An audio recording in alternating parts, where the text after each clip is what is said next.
Okay. Welcome to Hawks Talk. Here today we have our athletic director Rob Burke and head men's basketball coach. I'm Meredith Long. I'm the deputy athletics director here. And I'm Kashara Simpson, the director of athletic communications. And we're just chopping it up with our current boss and head men's basketball coach. You just finished up your Year 5. Year 5. Can't Yeah. believe it. I know, quickly passed by. So I have a couple little things we're going to lead you into today, but I want to go ahead and get the most sentimental part out first, Okay. and then we can get to the fun parts All after right. this. This is still a good question, Okay. but you have a lot of history on this campus. You grew up here. How old were you when you first came? Mom and Dad moved here when I was 2 years old. 2. Yeah. So you pretty much grew up on this campus. Grew up on this campus. First place we lived was in the bottom of Parker in the apartment that's connected to Parker. That was the first place I remember being as a kid. And then you moved all around town. All around town, 101 East Main Street until I was maybe 13. And then I think my mom and dad bought their first house when I was 13 at 102 Far Circle. And there you go. So you are an official Murphite. Murphite. Love it. So your dad coached here. He Yeah. was coach here for 20 years, coached a lot of great players. You got the experience of growing up around that program. 5 years ago, you took the job, came back after various stops all Yeah. over the country at all different levels. And I think about the weight of that sometimes, and you know, you're out there coaching on a court that your dad coached that had a lot of success. Yeah. And every day that you step on that floor, his foot's there. Yeah. You know, the foot imprint. But talk to us a little bit about that. Like, what does that mean? Because not everybody gets that experience. Yeah, it's it's like I put a lot of pressure on myself personally. The way my dad coached me as a player and raised me, you know, was a challenge. He challenged me a lot, and he challenged me to get better at certain things. And I always wanted to prove to him that I was good enough. And I don't know, I was told a lot because I was small that, hey, you're probably not going to be a Division I player. You're probably, you know, I felt like I always was told because of my size I couldn't accomplish some things. And my dad would challenge me in those areas. So from the coach's standpoint, I had opportunity to work with my dad after his heart attack in Portland. When he came back home from Portland to Wilson, I was the head coach of Sparkle Methodist, and he came down and moved in with me. And he coached. He wanted to see if he could get back out on the floor and coach.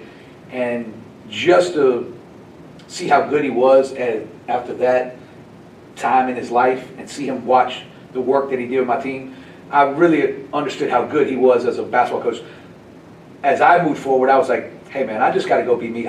He's really good, and I'm probably not going to get to that, so I don't put a lot of pressure on that. I am putting pressure on myself from the standpoint of I want to be successful in our level here at Chowan D2, and I feel like we've turned the corner to do that, but I try not to think about it that much, but I know I get a little emotional thinking about it, but I know my dad is proud of how I go about it, because I feel like I try to take what he taught me and turn that into a daily process for my team, for myself, and just try to be consistent every single day. I think that was where I grew as an athlete, where I was grown as a coach, is just trying to be consistent with the same message every single day, the same energy that the kids put into, and then the standard that you set for a team. Yeah. I tell you, I was fortunate that I got to see your dad in action as a student athlete, and then my office was right across the hall when I was employed here. And Coach Burke was tough. Yes. But there was not one coach who could get more out of their players. So whatever the potential was that you could get, he was going to get it out of you. And I haven't seen a coach that we've had on our staff that's been able to do that to that level every single day, every practice, every player was competing at that high level all the time, and he was just able to grab that out of everybody. Everybody. I mean, he grabbed it out of me. I didn't believe in myself as much as he believed in me as a player and what I could become and what I could accomplish. And it was one of the motivating pieces that he would bring naturally to the table. It's like he could see where you could go with your game. And I've tried to emulate that. I mean, I talk a lot about to our players, like, I see so much more in you than you see in yourself. And I try to set lofty goals for them and try to challenge them to go chase those goals. And he was masterful at that. He was also masterful at evaluating the talent and judging where that talent could get to. I think that was probably one of the most unique things about him, because he could look at a Fred Vinson who did not play as a freshman and look at Bobby Krim and say, that guy can play for you. And that's without checking into a game as a freshman and playing serious minutes in Region 10, to tell the ACC coach that, like, it just he could see something. Yeah. And Fred ends up going and playing in the NBA. And I think he still holds the Dean Dome record for most threes made in a game. I don't know how I think that's just a natural trait, you know, that he had. And it was a special trait. Do you guys know who holds the record for most threes made in a game here? Still hold it. I tell my guys every day. Now, what I don't tell them is the three-point line difference was shorter. Yeah. And it's not as far as it was. And I took a lot of shots when I played. Yeah. Well, I will say that I play basketball here. There was many a times when I was in the gym and I marveled at your ball handling abilities. Yeah. And it did not come natural to you. No, I had to you work worked at it. and worked and worked. Yeah. I can remember you doing these drills off of the wall, under the leg passes and catching and dribbling, and it was the same thing every day, consistent, and I always appreciated that about you. And that was one of your strengths too, was your ball handling and your ability to work in pressure. I was a point guard. You come out there, you put a little pressure on me, I'm picking the ball up, but not you. And I think that just came with just the work ethic and drive. I appreciated that from my perspective. I appreciate you reminding me of that, because there's days like I'll come in the gym by myself and I want to do a workout and I'll just start doing 2-ball dribbling, and it just takes me back to being, you know, being free and being loose and being a kid again in my mind. I know I'm not anymore, but I couldn't get by anybody. I wasn't going to beat you with quickness. I had to be quick with the basketball and then strong where I was going with the basketball. And the only way I knew how to do that was these drills my dad taught me. And he would take me to, he took me to so many camps. And I'm so blessed from that standpoint of I had a different childhood than a lot of kids.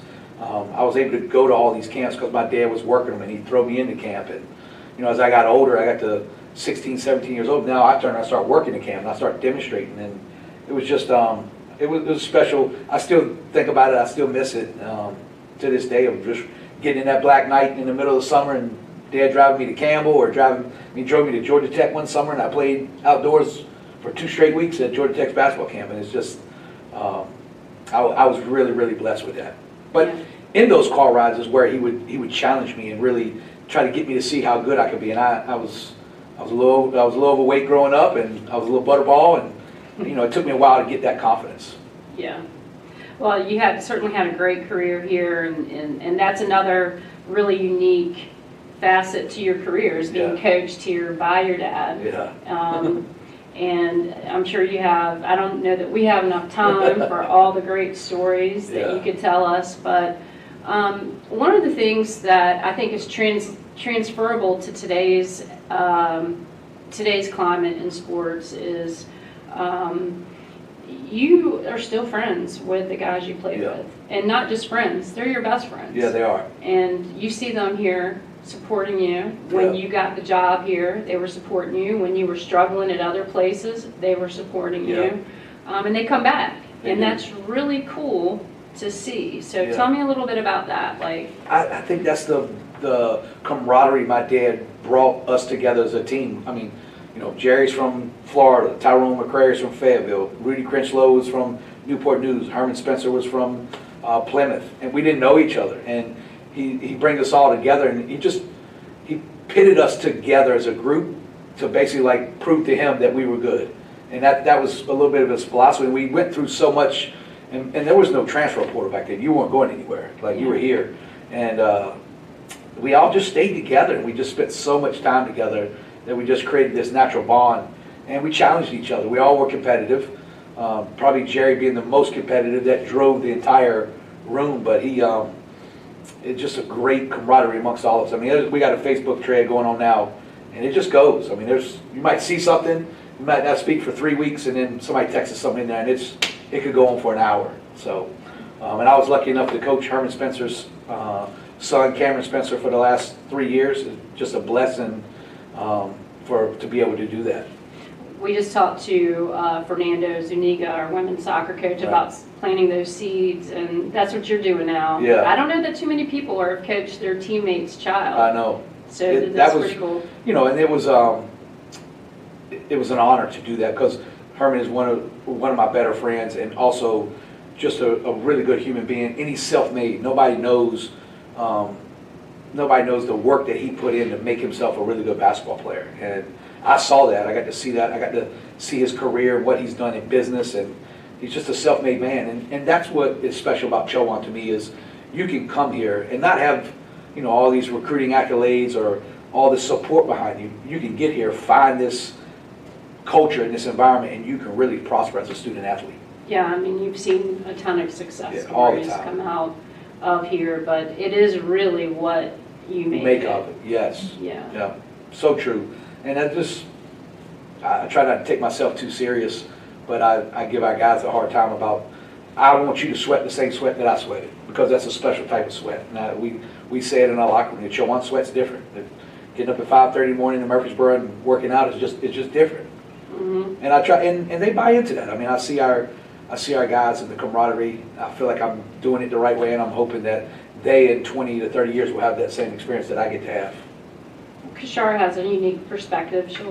Yeah, and one thing I do want to note as well is every time y'all are in the gym practicing, or every time the guys are in the weight room, you're working out with them. And that's something that I haven't seen a lot of other coaches do, but you're right there in the middle of it with them. So that saying that you said, say that again, the sweat. Oh, the sweat, the Chowan sweat is a little bit different type of sweat. Yeah. It's because we do it together. And the standard is the standard. The time for our conditioning is the time. It's the same time as what I've had to make.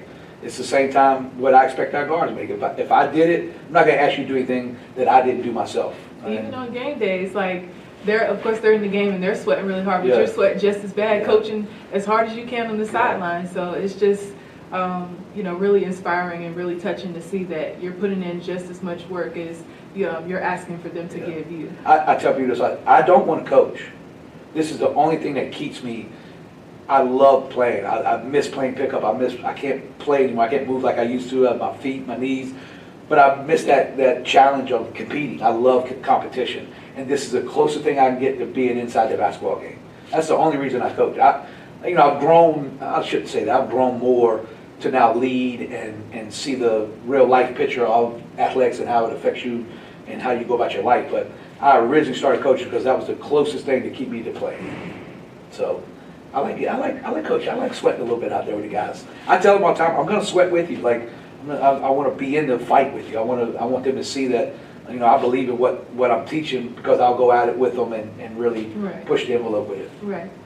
Now, I do have another question for you, and it's related to 3 guys that were also selected for the Hawks feature student athlete portion. And one of their questions, they had the opportunity to choose from a list of questions, and they all chose the question of who has had the greatest impact on them, and they all said you.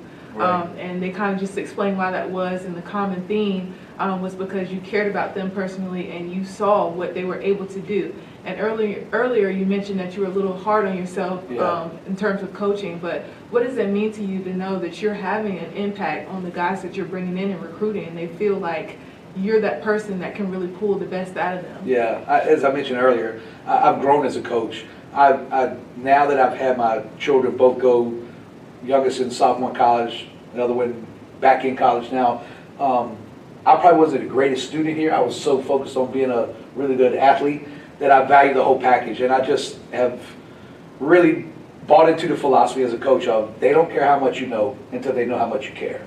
And everybody at this level, you can have some overseas experience. You might have a chance to make the NBA. You might be able to have a great professional career overseas. But the majority of the 15 players are going to go start their life somewhere. And they're going to be in my position in 30 years at 50 years old. And so I just say to them that I want to teach you life inside of basketball. And I talk about it all the time. There is a correlation between touching that line and paying your mortgage on time. I don't care what, you can never ever as a person tell me that there's not a correlation to that, right? It's like you have to pay the price to be good on the court, but if you want to live in a nice house, you better keep paying that mortgage. And that's touching the line to me. And I just try to teach those small life lessons that I've learned personally and share with them. And they will play hard for you and they will buy into your culture if you show them that, hey man, I'm here for you. And I say this to every recruit, your success is our success as a program. It's our job as coaches to work for you to have that success and work together and collab with you. And then at the same time, it ain't always easy. You gotta hold people's feet to the fire. And some kids want to be coached hard. Some have never been coached hard and don't understand it. And inside of coaching them hard, then you got to teach them as well. You gotta love them hard. You do gotta love them hard. Yeah. You do.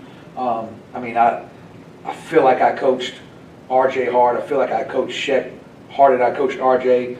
I didn't feel like I had to coach Day hard, but he would get on me about not getting on him, and that's that open relationship and open line of communication that I want to always have with our guys.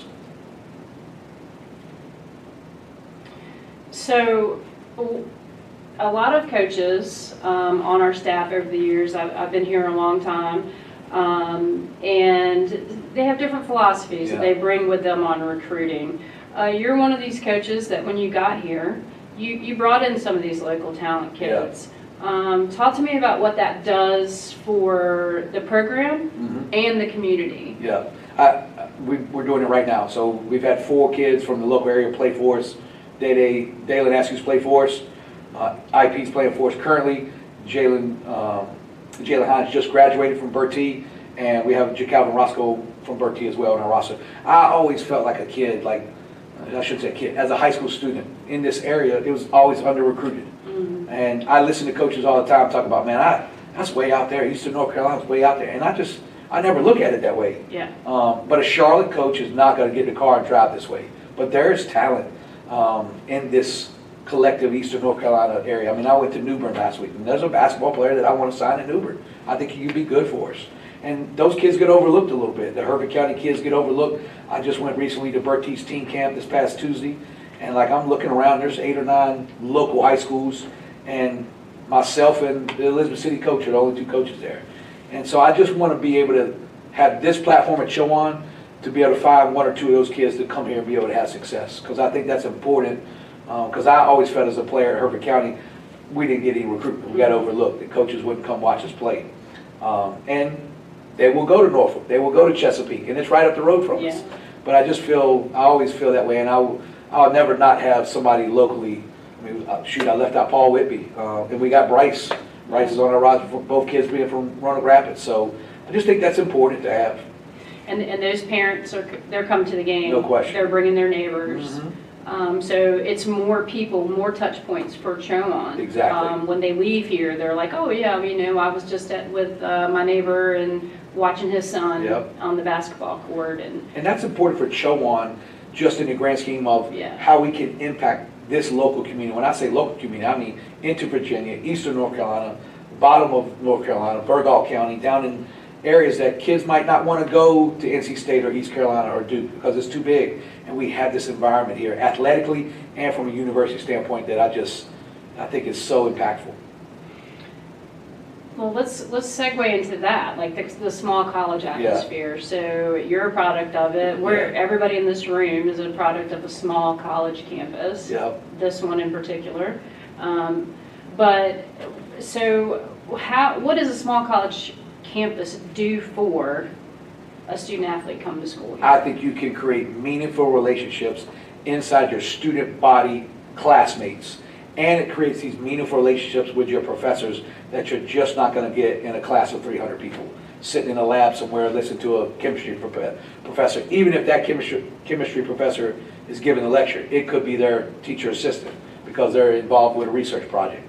I talk to my kid about this all the time. Julian, he's at Carolina. They got some big classes. They are okay with that. I was not. I needed Bonnie Rebel to have that interaction with me. I needed Patsy Taylor to guide me and hold me accountable in the classroom because like I said, I wanted to be a basketball player. That was my dream. I chased it, and I probably should have applied a little bit better in the classroom. But those teachers and that connectivity on this campus, that it helped me. It really did. It guided me, and I want to give that to someone else. That's why I like small college athletics. And I love my Division I tenure. I loved all the places I've been, but here I feel more of an impact with the people. I really do. So we had Fernando Zuniga on earlier. We talked about his more of a linear career path in that he's only been a college coach here. Right. Yours has been all over the place. Yeah. So what has that taught you? What are you bringing here that you've learned along the way? Well, the first thing, I learned a lot on what not to do. I've seen a lot of different scenarios. I've seen, I think it's 11 different athletic departments. More than 11 athletic directors. I mean, at one school I was at, we had 3 athletic directors in the 3 years I was there. But it's such a, there's a lot of good things that are going out there, and I'll try to take those things and use them in my mind. I've seen things that we did at the Citadel translate here. Things that we did at Georgia Southern don't translate here. And so that is a big piece of being able to take all those experiences and put them together. But the one thing that sticks out is the meaningful relationships inside of all those experiences have impacted me as a coach. I mean, I spent 5 years with Truck Giselle, and it was, 3 of those years I got to get on the phone every single morning with Lefty Giselle. Right? I mean, not too many people can say that. And he would call me, and it was, one phone would ring, the next phone would ring, and then I was in the office because I lived on campus. I'd answer it, and he'd ask you, who are we signing today? And people would tell you, there's a recruiting rules book because of how Lefty Giselle recruited. He was a masterful piece of recruiting. If you look at his rosters, and I got to talk to him on the phone all the time. Yeah. And you know, he was later in his life, but it was just I got to see those things, and I think that has helped me bring some of that here to Chowan, because it's attracting student athletes to Murfreesboro is probably not their first choice. Yeah. And so, like, you got to, one, identify what type of student athlete can make it here, and then 2, you got to sell them on that. Yeah. And Lefty would always tell me, you can't spell Giselle without sell. And he was a masterful seller, and I just learned so much from that experience. And Mark Byington, who's at Vanderbilt now, spent 2 years with him at Georgia Southern. Got to spend my 3 years at Wilmington, my 2 years with Billy Lee at Campbell. And I worked 1 year with Robbie Lane, and he's at USC now. So those things I think have just impacted me, and I've tried to take a lot of the good things and bring them and build who I am and build this program. Right. So let's switch gears a little bit. Sure. What's the best meal in the Chowan cafeteria? I'm the baked chicken option guy. I like the baked chicken over there. I like the scoop of rice. And if Eric is cooking and he's cooked his greens, I'll put the greens on top of the rice. I'm good with that. Most people say fried chicken Wednesday. Yeah. I like the baked chicken, and they give you that option every day. So yeah, the baked chicken is good. Give me a thigh, give me a leg, scoop of rice, and Eric's greens on top. Okay. So I do have another food-related question for you. So on game days, you love those nerd clusters. Let's talk about the clusters. We need to all curse Junior Bailey, our softball coach. He got me hooked on them, and I'm hooked on them. Right. So Junior Bailey, we're coming for you. Who was the person that introduced you to nerd clusters? Coach, Deputy Athletic Director Meredith Long, personally herself, brought the bag Junior's to me. Fault. And I don't like anything like that. I don't know how it happened, but you had a bag. I was like, let me try some of those. And I'm not a gummies type guy, but I like nerds. Yeah. And I had 1 or 2, and they have been on that sideline since. Now, do you see that in the future still being your snack, or there is a new snack that you really like, is some Irish ladyfinger popcorn? It is. Are we sticking popcorn with the is starting to become. I'll stick with the clusters on game days. I can't eat too many of them. Who knows what my sugar level is on that? But Meredith's popcorn has become enticing. Yeah. It's there. It's available. It smells good. It draws you in, and you just get a couple handfuls of it. The popcorn I make here is good. It is. Even the popcorn I make at my house using the same materials doesn't taste as good, so it must be something about this building. Yeah. Yeah. So popcorn and nerds clusters, and we're still chunky, so look at us. I don't know. And coffee. Yeah. I've tried to calm down. I'm not there yet. You're helping me. I appreciate you staying on top of me about it. I'm only at 3 cups today. I think you need to get on Lisa a little bit, because she stocks all the coffee supplies up for you on purpose. She's trying to keep us fat. I love a good cup of coffee. There is nothing better than a good cup of coffee. I agree with that. And my baby child will make you a good cup if you She does. And see her at the Java Way. Shout out Java Way. And on Wynn Street in Murfreesboro. Great place to get coffee any time of the day that they're open. What's a good meal to eat in this town? We have a lot of good restaurants. We're a small town. Yeah. We do have a lot of good restaurants. So where are you going first? Where am I going first? Oh, there's no Napoli's. No.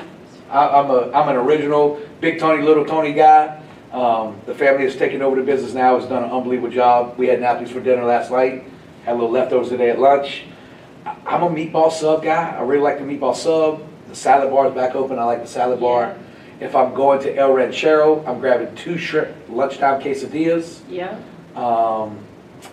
Let's see. You can get a good meal out of Food Line. I am notorious for figuring out, like, all right, let me go to Food Line and buy a couple things to make a quick meal with. Have you been to the Duck Through? They have good sandwiches. I do. There. I told you this. You don't like this. I like the gizzards in there. The livers and the gizzards out of Duck Through. We have had a debate about the liver and gizzards. Yes. I'm not eating organs, not to my knowledge. I'm not going to knowingly eat that. I'll put that on. They're gross. I'll put that on Chowan Everett, my high school teammate. We would leave Hereford County High School to drive home. We stopped at the Duck Through right there on the left-hand side. They still serve the same meal. He turned me on to it back when I was probably like 16 or 17. Yeah. Give me some onions with it. I'm good. Oh. Yeah. It's good to eat. High in iron. And whatever the birds chewed up. Yeah. Corn. Little crackling in there. So let's switch gears. Like in May, you took over as athletic director. Yeah. It's been challenging. Your biggest challenge is working with me every day because I'm not easy. But what have been some of the rewards that you've seen so far? Is it a different seat for you? It's definitely a different seat.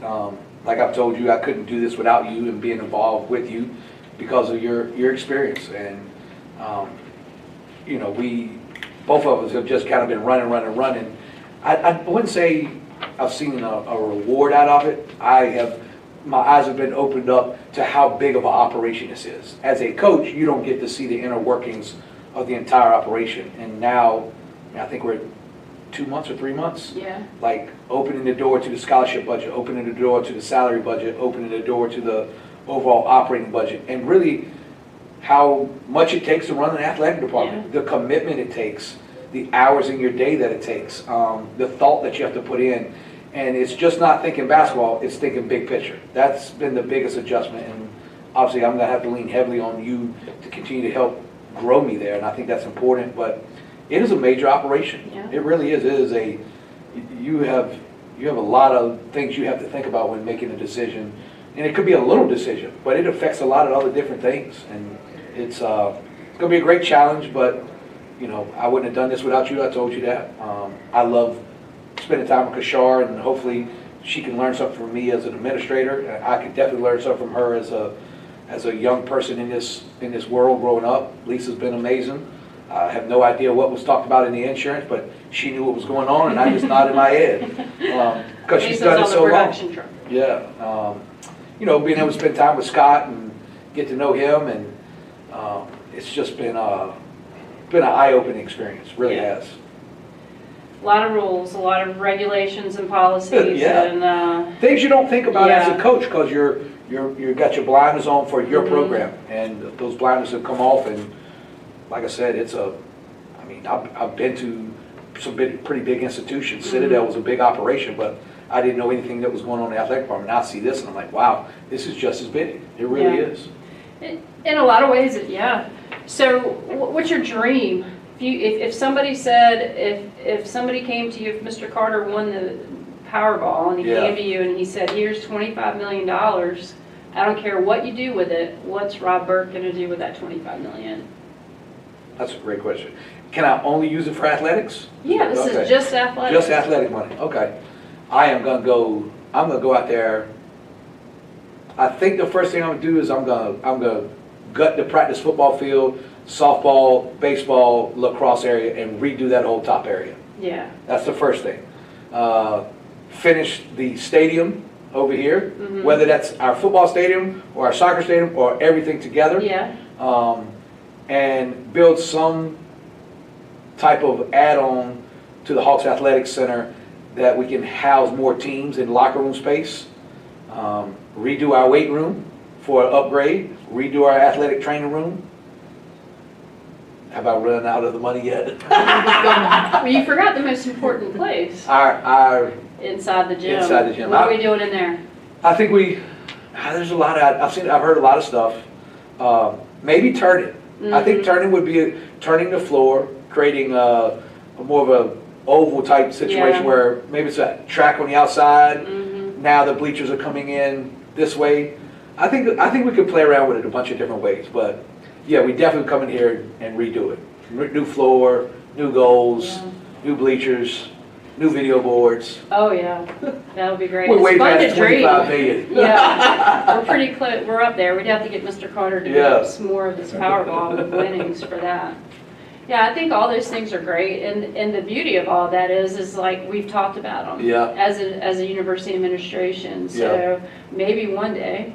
It's not just a Powerball Mega Millions dream. Yeah. You know, hopefully somebody will be able to do, get those things in for us, and some student athletes would get to reap the benefits of that. That's I want people to have the same life experience I had here, but also want them to have the pride that I have in Chowan. And I think if you give your student athlete a great experience here over however long they're here, they'll look back on it and really appreciate it. And hopefully, there is that person inside of there that wants to come back and give to Chowan. And that's so important for our survival from athletics is we need everybody to have a good athlete experience here, student athlete experience here.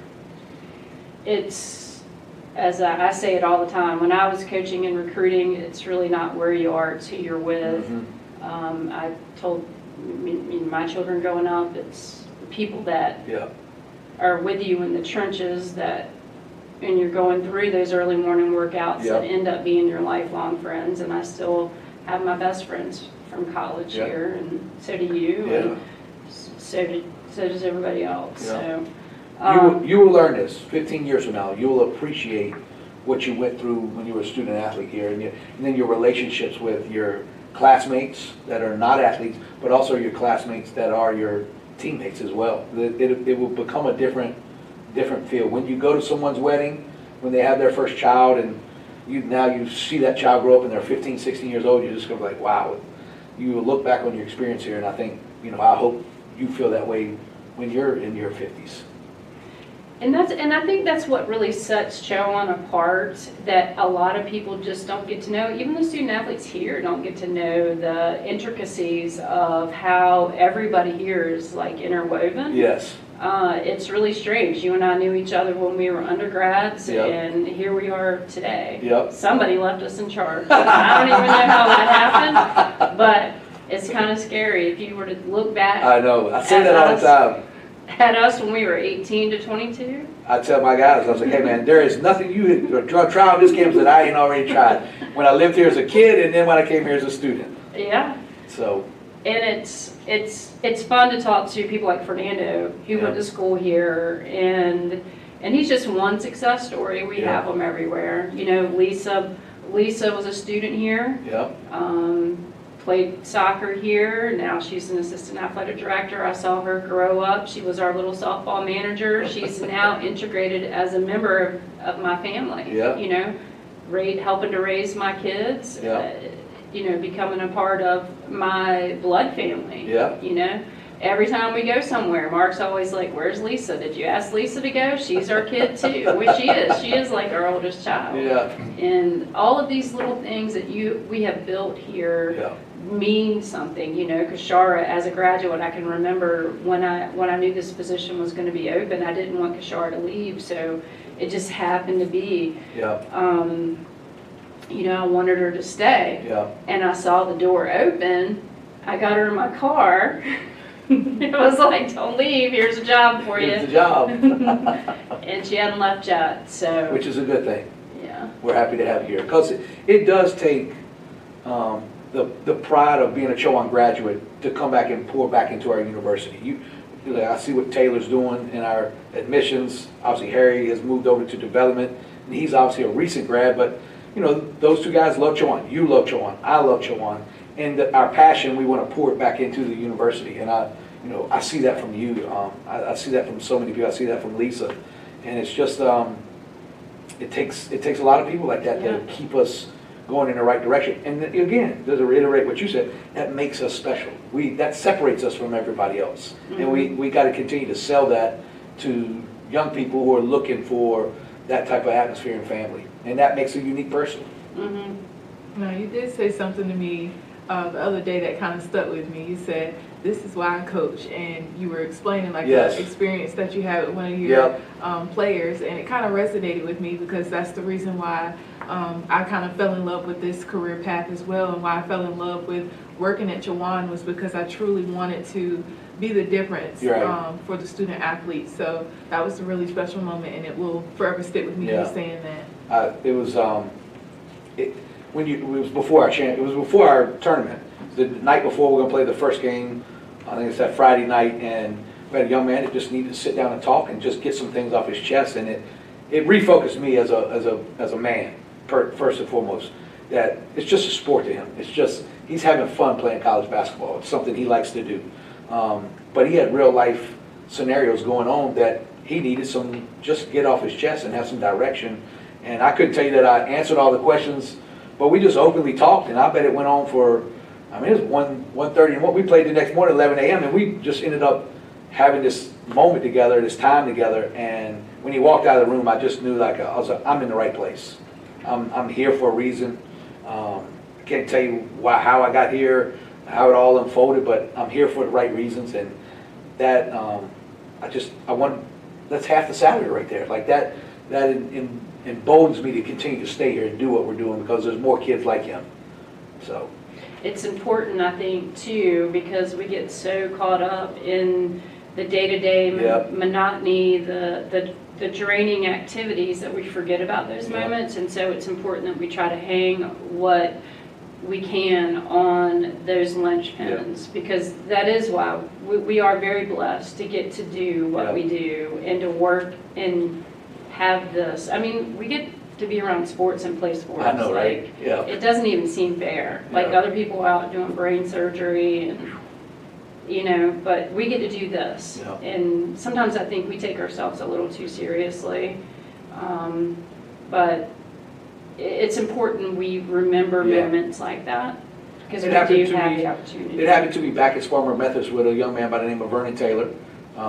And, you know, he to see his success now, I remember going back through that process with him. He had become ineligible, and I had to remove him from the team. And it was just I wasn't quitting on him, though. And we were able to get him back on track from a graduation standpoint. He had to take a year off, and he came back and earned a Division I scholarship, won a Sun Belt championship, played 13 years professionally overseas. If I would have just wiped my hands of that, like I would have been quitting on him. And that's the one thing in those meaningful relationships I talk about, I don't want to ever not give somebody the best of who I am to see their successes. And there's always going to be bumps in the road, but that was a reignite to why I'm coaching.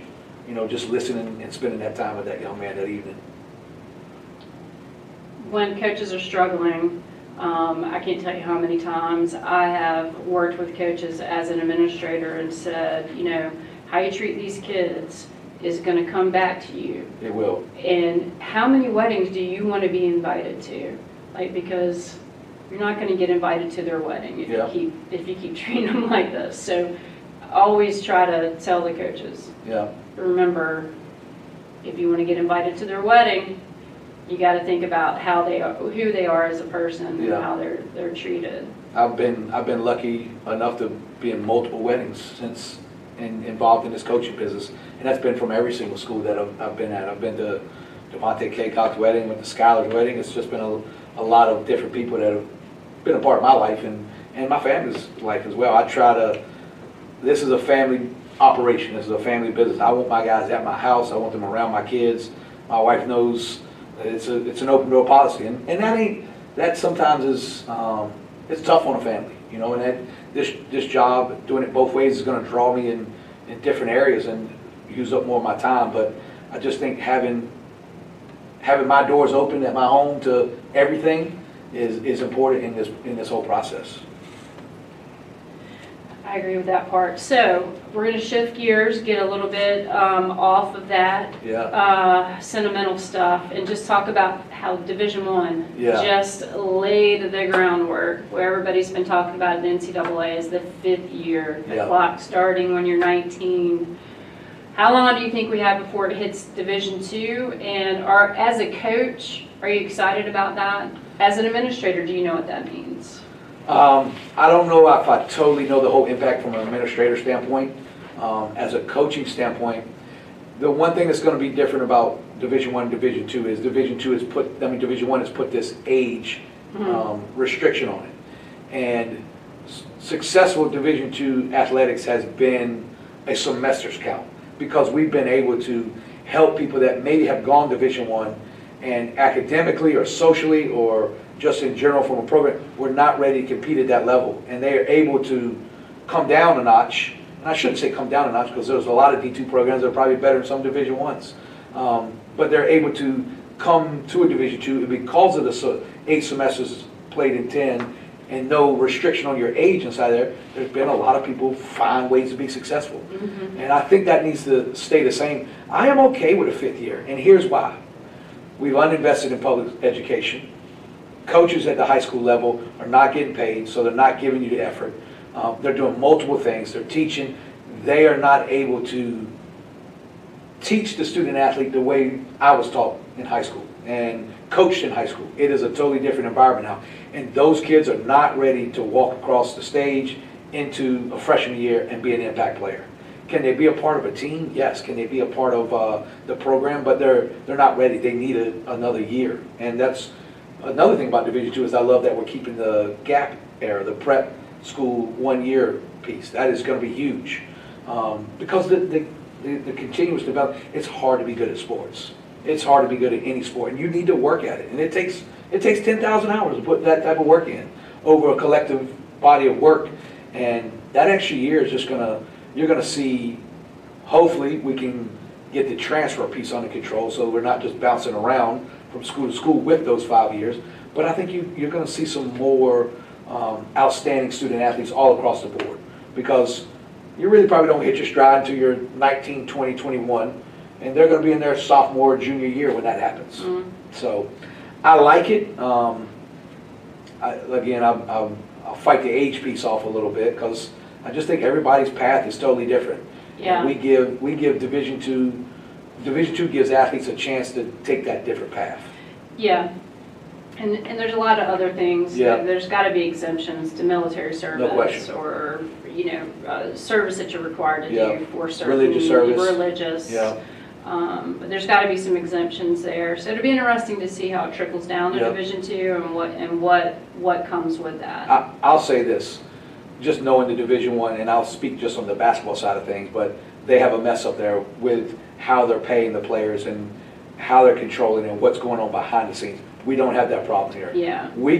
Our kids can get paid off their name, their image, and their likeness. So if they are a high-profile athlete and have that type of following, they can make money off of that from an NIL standpoint. We're not allowed to just create a collective and pay a student athlete. And I think that, to me, in a way, I don't know if that will ever change, but that is to us an advantage as well for us. And so the Division I has so many problems that if we continue to stay on the path of growing the student athlete, I think we are going to see ourselves in a better position 10 years from now. I just do. Did you watch any of the College World Series, softball College World Series? I watched a little bit of it. Yeah. Yep. Najee Kennedy, everybody knows, $1 million NIL deal. Yep. That she had with Texas Tech, and that comes with some expectations. It does. Her coach and her talked about that. In fact, they showed an altercation. Not really an altercation, because it was one-sided. Yeah. The coach was getting on her because she shook off a pitch, and then that girl, the next pitch, took her yard. And he's like, we pay her money. We have big expectations of her. Right. If you're going to shake somebody off, you better make sure you shake it off for the right pitch, and it wasn't the right pitch, and it's not going to stop me from coaching just because you're the best pitcher out there. So there are some expectations that I don't think people, it's a paid position at that point. It is a job. They are paying those student athletes to do their job. And that is professional sports, because the Knicks are going to pay Jalen Brunson and Anthony Carl Towns to do a certain job, and they got to go do it. I just don't think that is the body of what college athletics is. Yeah. Yes, do you need a little money in your pocket to pay for gas, get you something to eat, make sure you're able to go buy some clothes for school or buy a laptop? I think those things are extremely important. But if you're taking away the essence of growth, we're expecting an 18 or 19-year-old person to come in and say, produce. And sometimes they're not ready to produce, but the market has this amount of money, and they fall right into an unbelievable situation. And you know, I worry about that a lot. And I do know this: money is the root of all evil. And inside a locker room, if one person is making a certain amount of money and this person over here is not making that amount of money, the camaraderie of the team is stretched. And you can talk to any coach in America and hear the issues if there's a difference of payment inside the overall locker room, of how hard it is to have everybody on the same page. Yeah. And you got to be able to coach your best player just as hard as you coach your least talented player. Those two have to be on the same page and have the same standard. And when a lot of money is involved, that's really, really hard to manage. So, going to jump back to Chowan's campus. Where are we starting the tour? Where are we starting the tour on campus, and what are you going to show me? Outside of the athletics facilities, outside of meeting coaches, staff, like where are we going to go, and what are we going to do? I like it if I'm running the tour and they're calling me, I'm going to meet you right in front of columns, and I'm going to talk about the history of Chowan right there on those red bricks, and talk about our chapel, and talk about the heart of our campus. To me, Squirrel Park is the heart of our campus. It's the main hub, and I think from there I would work myself around to the academic buildings on both sides of Squirrel Park, and then start to make the backside tour of campus to White's, and then from White's into the athletic facility. I think, to me, that's just a easy, free-flowing conversation for me, and the history I have on this campus, and it's a beautiful trip. I'm lucky enough I got a little golf cart. I love riding on the backside of campus. I really do. I did it last night. I was whipping around and just seeing campus, and it's just at 6, 7 o'clock at night, it's just a beautiful place. Seeing both lakes, seeing both fountains going. Just, I don't know, I take pride in that. I think it's beautiful. Yeah. But yeah, I'm starting at college. Talking about history. And I tell people, this is an all-girls school, 1848, all girls. Yeah. You know? And so we have grown so much, and she's been tested multiple times, and she has stayed the course. Yeah. It's a testament to really what we talked about earlier about who Chowan is and why it's a special place. Yeah, sheer stubbornness. COVID about took us out, but we've been persevering since then. Yep. But some days when it's very stressful, and I think athletes and students in general could do this too, is to appreciate the beauty that there's little pockets of beauty all over this campus. Yes, it is. And so if you're having a bad day, just go out and walk by the outdoor chapel. Yep. There's a view that I appreciate, is a view between the chapel and columns, and if you look in between that hole, you can see all the way down to Garrison Stadium, and it is a really pretty sight. I'm gonna look at that today. Yeah, I'll put my eyes on that. I like that. It's it would be a great backdrop for a picture, but sunsets are great, fountains going at night, and there's a lot of little pockets of beauty on this campus. I personally like taking my golf cart and sitting, as the sun is set, sitting at the top of the lacrosse and soccer stadium, and watching the backside and see if a deer comes out. I really like, that's a peaceful moment for me, and a clear my mind type of moment, and I enjoy that. I enjoy that view. Yeah, and I think a lot of the parents give us feedback. A lot of families give us feedback, and they're always surprised. Yes. Like, this is a huge campus. Yeah. It's over 300 acres. There's a lot of land associated with it. When we bring people on campus for job interviews, it's the same. Wow, I didn't know this existed. If they came here to play against us, or they're always like, well, I didn't even know this side of campus existed. That's the value in who we are. Every recruit I bring here, they are our beautification around campus, and how we keep everything nice and neat. It's impressive to them. It really is. Yeah. Well, I'm going to pass it over to Kashara. I have created some new questions in my head, Okay. a couple, because I know that you will know some of these answers. I hope I know them. It's going to be embarrassing if I don't. All right, so question number 1. How many sports teams do we have here at Chowan? I hope I get this right. 21 sports. Yes? Good. I better No. Oh, up? We're 23? Down. Down. 22. Yeah. All right, good. I was off by 1. Yeah. Okay. What's our most, well, I don't know if that's the right terminology, but what's our new sport? Our newest sport, women's flag football. Okay, let's see. How many all-conference, and you should know this number, I how just many saw it. Yeah, you just all-conference told me. selections have we had this past year? This past year total. You sent me the email the other day. Oh, man. I don't want to undercut us. I think we got cheated on 1, so I know we got cut on 1. Eric Gordon should have been some type of all-conference for us, but I'll let him have that plug. 21? Higher. Higher. 30? Higher. More than 30. Mm-hmm. 35. Lower.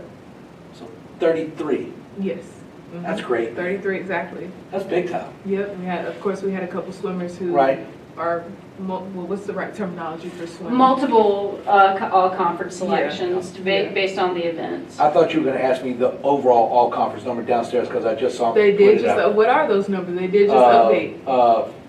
577 or 578? That's everybody. Oh, I thought it was 528. Is it 528? Maybe it's either 578 or 528. The whole spirit of this all kids is out the door with y'all too. Name one of our sports on campus that have a conference championship excluding men's soccer, because you heard the answer.